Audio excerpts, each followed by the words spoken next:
Hey everyone, and welcome to the Riot Pit. I'm here with Allie Tracz from Connecticut band FaFa. We're going to talk about the band, the scene, and their upcoming set at the October 3rd All Ages show in uh, Woodbridge, Connecticut at 10 Selden. So thanks for being here, Allie. Thank you. So for the people who don't know FaFa yet, how would you describe your sound and what drives it? Um, I think that it drives from a couple different things. I think the majority of our sound is just, your typical like hardcore punk. We do have a couple we have I'd say, half of our songs are a little more like rock and rolly. Just a little more like 77 bass rock and rolly style. And then the other half is just like your typical type of just like power packed hardcore punk, a little faster, a little more pogo-y. So it's kind of like cut down the middle, a little variety, a little razzle dazzle. And then I think what really drives our sound is just, our band is predominantly femme presenting. So we have three girls and one guy. Not to be tokenized though. I think that the what really drives our sound is just that like it's not just boys fun and to we're all good at what we do and we take what we do really seriously and uh we just want to be taken seriously just like any other male presenting band. Oh, I hear you there. Yeah. I know. You do. You always want to try to stay away from the tokenism, but then you're still looking at that there is not as much representation than there is in the male presenting fashion. What exactly got you into punk and hardcore music in the first place? It was definitely activism throughout like high school and a little bit into college. This was during the Bush administration, right? So like the Bush, not the Bush senior, the other Bush.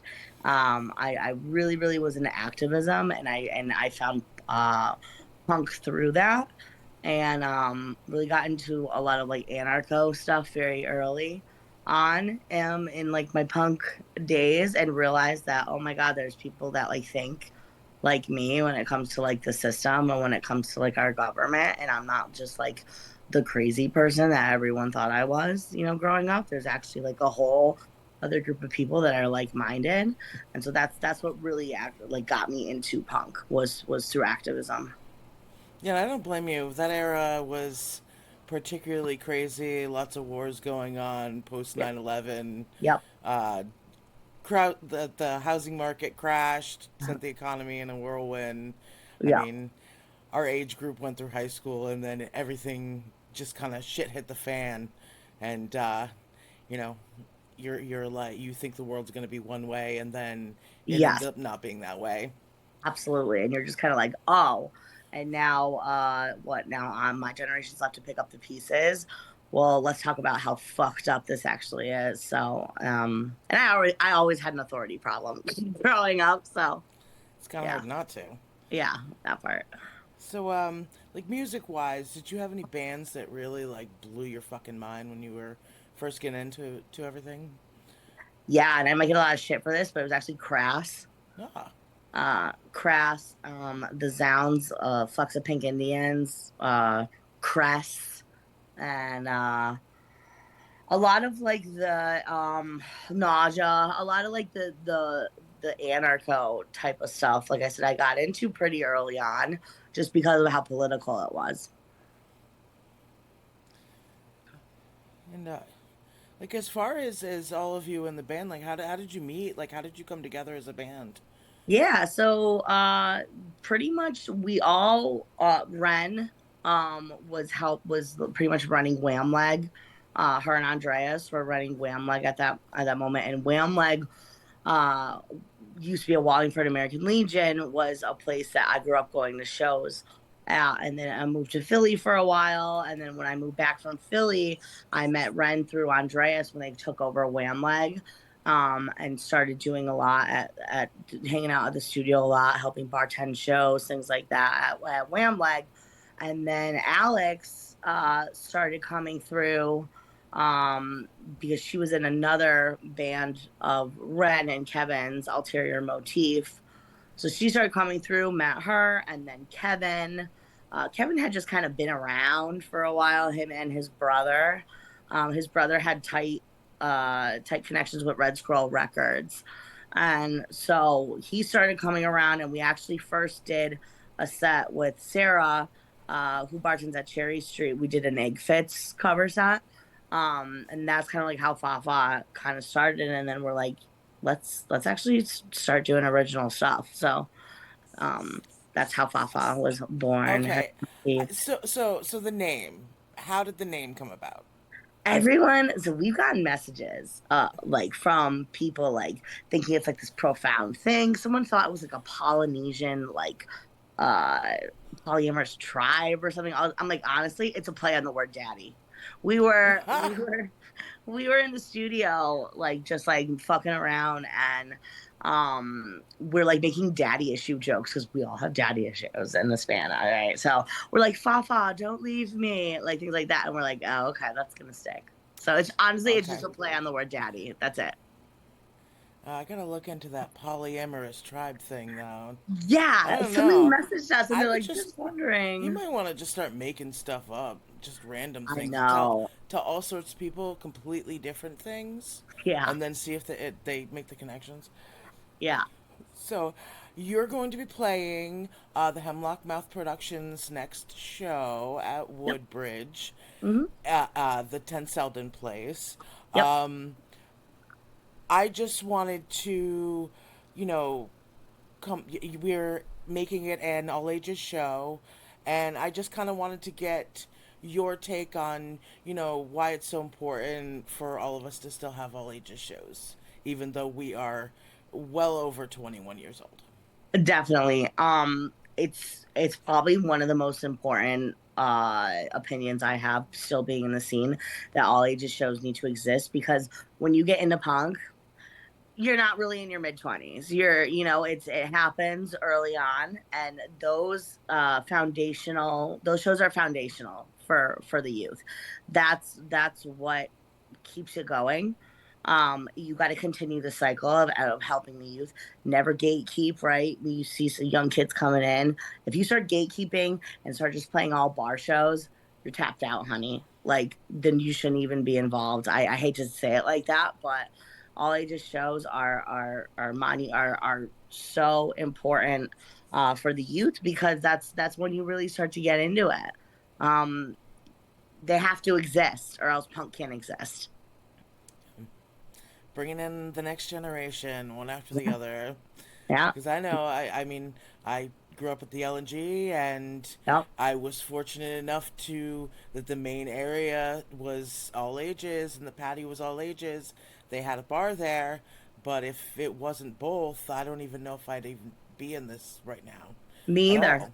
Me either. So, And that's, you make these friendships. Like I think like of people from all over the state. Eventually, it turns into all over the country, and sometimes you can make connections from all over the world.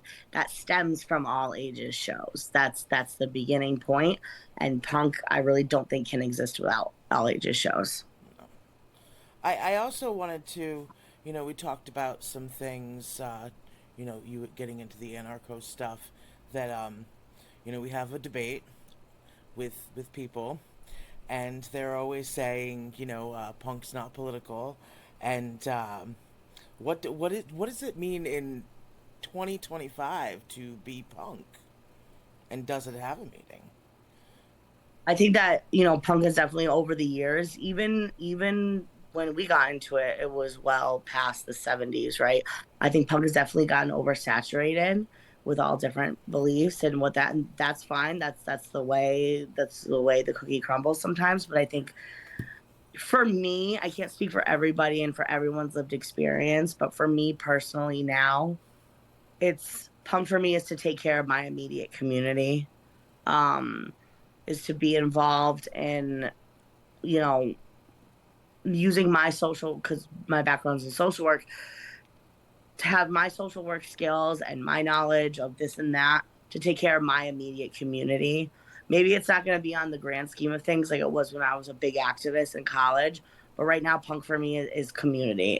That's the number one word for it. You need to take care of your community, and you need to be present and show up for your community. That's what at least what it means for me right now. Yeah, I felt like when I was younger, I always wanted to branch out because I was seeing what I was seeing, but then I realized that if I don't cultivate the place that I'm in, that it might not be there anymore.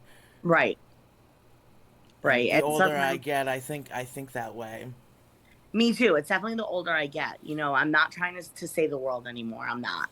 I'm trying to protect my own, and protect the community that has literally kept me alive.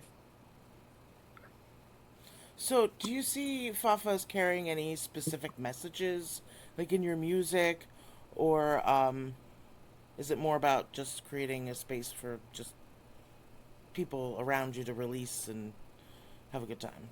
I Oh, boy. think there's not really too much of a specific message. I think it's song by song.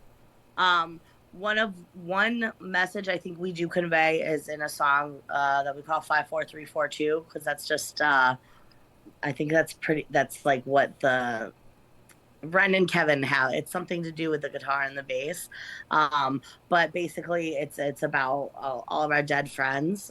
We've had a lot of, between all of us, we've had a lot of friends pass away. The main message in that is we're about harm reduction, right? So I've had a lot of friends pass away from using drugs secretively, because they're scared of stigma. I've had my own battles with addictions of certain things, and I think that song, if there's one song that really carries a message, it's that one, and how we wish we could just keep all our friends alive. And a lot of our friends have died so young that they should still be alive right now. So that if there's one message in at least one of our songs, that's the one. The rest of it, I think, is definitely just cultivating an energy, regardless of what gender you identify as, what name you are, who your identity is. Just creating a space where you can just go off. Just be you. Yeah. So, what do you have? Like, what do you see is next for FaFa? Like, do you got anything in the works? You gonna record? You got any tours planned? Like, just Hmm. dish out the tea. Yeah. We are taking a little bit of a breather for October and November. We're not playing too many shows. We had just been playing shows like every single weekend for the past month, for a while. And we're taking a little bit of a break to chill. I have another project that I work on solo. Alex is in school right now. Kevin just had another baby, and Ren, in her job where she works at the music school in New Haven, is definitely picking up. So we're kind of just like chilling for the next couple of months, trying to work on some new stuff. We're definitely gonna record again, and then we'll go from there. Right? And is there, uh, like, looking at the Connecticut scene? Is there? Do you have any favorites right now that you're like looking at that you're just like, I love these bands. They're just amazing. I just want to tell the world about them. Yeah, there's two that come to mind immediately, and one's Gagu. Um, they are this girl Lexi that sings in that band. I've told her, I'm like, girl, she makes me tear up sometimes when I see this band, because her energy, I think she's like 19 or 20, and her energy is just like, yo, like she gets it. Like it's literally made me tear up. So Gagu, and there's another band, I think they're out of Danbury, called the Terrys. The Terrors. And yeah, they do a sick like negative approach cover, and they're just like a bunch of young kids that really set up this energy that just like makes you go the fuck off. So Yeah, just those two. I've noticed that there is an uptick in these just like great bands with a lot of energy. Yeah, That I felt like there was a little lull there for a handful of years, and that I don't know if it's what's going on in the country and the world that everybody yeah. needs that place to go and that place to get everything out of them and they get the angst out or create this music just to tell the world their story. Hmm. And I'm excited. I'm excited. I I do. mean, I this is do. kind of why I'm doing this too, and I Yeah. created the collective because I'm looking at all these people and I'm like, oh, that's the fire. That's the Yeah. fire that I had when I was young, and Yeah. that maybe some of the people that are around me that are my age really don't have that anymore. But I'm like, but I fucking want to keep going, and I Right. know you want to keep going, Yeah. and they're Yeah. gonna keep Yeah. the torch on. And I can just remember when I was younger, there was always some people that were older that was like they'd tell me all these awesome stories from like punk years ago and the time before I was, in it. And I'm like, I'm here to tell the stories that I know and the things that I experienced when I Right. was your fucking age, because they're Right. crazy and they're wild and fun, but they're I wouldn't trade anything for anything in the world. And No, me either. And it's cool to see the energy it's still there. It's still there. Maybe I don't have to go as hard, like as far as like, maybe I don't dance as much or anything like that, but to watch back with like a proud mom type of like, all right, like the kids might they're gonna be okay. yeah, Um it's a really heartwarming, and I think that's why certain bands like Gagoo I have made me like cry, like tear up before, because it's like, okay, all right, they still got it, and good job, very very chill. Like I'll be okay. well, thank you. And everybody, just remember October 3rd, 10 Selden, Woodbridge, Connecticut. It's going to be Sonorous Rising, Mark Leonard, and FaFa. Some of us who've been around for a while doing an all ages show. There's lots of fun there. Uh, well, we might even play one-on-one basketball with you if we don't hurt too much.